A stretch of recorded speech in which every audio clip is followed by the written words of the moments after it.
В петок почнува новата учебна година. Основните и средните училишта од Кочани се подготвени да ги пречекаат учениците, а стартот на учебната година ќе го означи училишното звонче. Училиштата во текот на летниот период имаа работни активности со цел подобрување на условите за наставниците и учениците. Со работни активности беа опфатени и дел од подрачните училишта што се наоѓаат во селата. Учебната година ја сочинуваат две полугодија. Првото почнува на 1 септември, а завршува на 30 декември оваа година. Второто полугодие почнува на 22 јануари следната година, а завршува на 17 јуни. Учениците за прв пат од идната година ќе користат и пролетен распуст кој ќе почне на 29 април, а ќе трае до 6 мај 2024 година. Учебната 2023-2024 година официјално ќе заврши на 17 јуни, при што се предвидени 180 наставни работни денови, а во рамки на деновите предвидени се училишни екскурзии. За учениците кои што нема да ги посетуваат екскурзиите, училиштата организираат редовна настава согласно распоредот на наставни денови.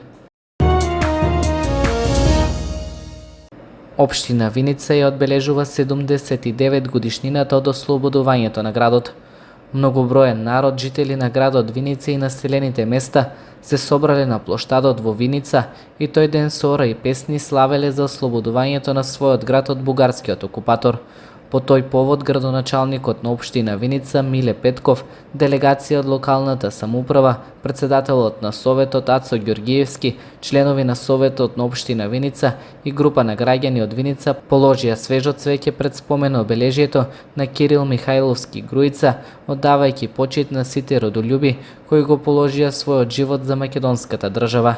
На 30 август 1944 година, во раните утрински часови, 4-та македонска ударна бригада се спуштила од планината Плачковица и со протерување на бугарските полицајци ја ослободиле Виница од фашистичкиот окупатор.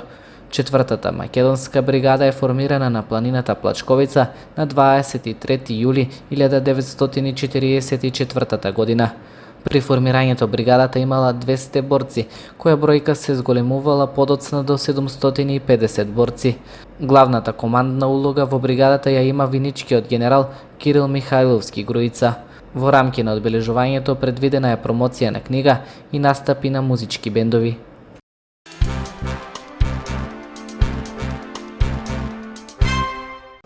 Основното училиште Страшо Пинџур од Соколарци објави јавна набавка за дрвени пелети за топлотно грејење во учебната 2023-2024 година.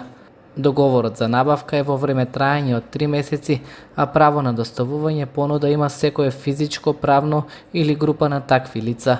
Во цената на понудата треба да се пресметани сите трошоци и попусти на вкупната цена на понудата без данок на додадена вредност. Начинот на испорака на пелетите е по 10 тона во Чешиново, Спанчево и Соколарци.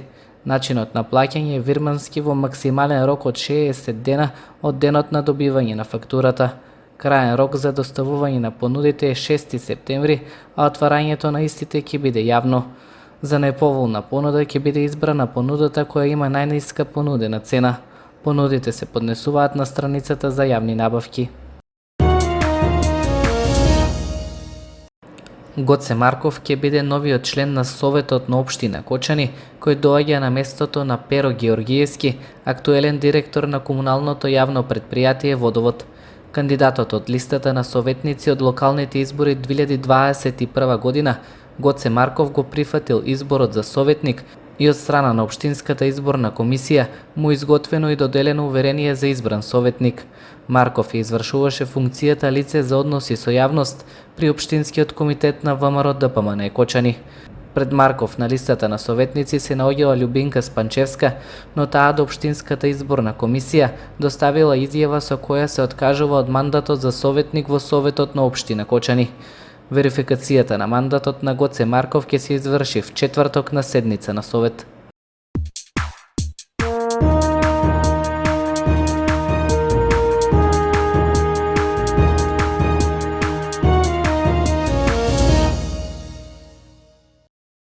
Фудбалерите од Фудбал Старс изминатиот викенд учествуваа на меморијалниот турнир Зоран Недев Фелер Куп 2023 кој се одржа во Неготино. Првото место го освои генерацијата 2016, а второто место генерацијата 2014. За генерацијата 2016 беше прв официјален турнир на кој децата по многу топлото време убедливо ги совладаа сите нивни противници и заслужено го освоија првото место.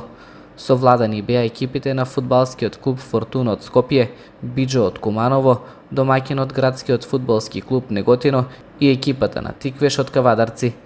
Нашата екипа ги има најдобриот стрелец на турнирот Никола Зафиров и најдобриот тренер Симеон Чомитев. Генерацијата 2014 го освои второто место. Во полуфиналето го победија минатогодишниот првак на Македонија, фудбалскиот клуб Фортуна од Скопје, а во големото финале загуби од фудбалскиот клуб Спортинг од Србија. Генерацијата 2012 ослабена со неколку првотимци, одигра добро, но спортската среќа не беше на нивна страна и ги загубија надпреварите со минимален резултат.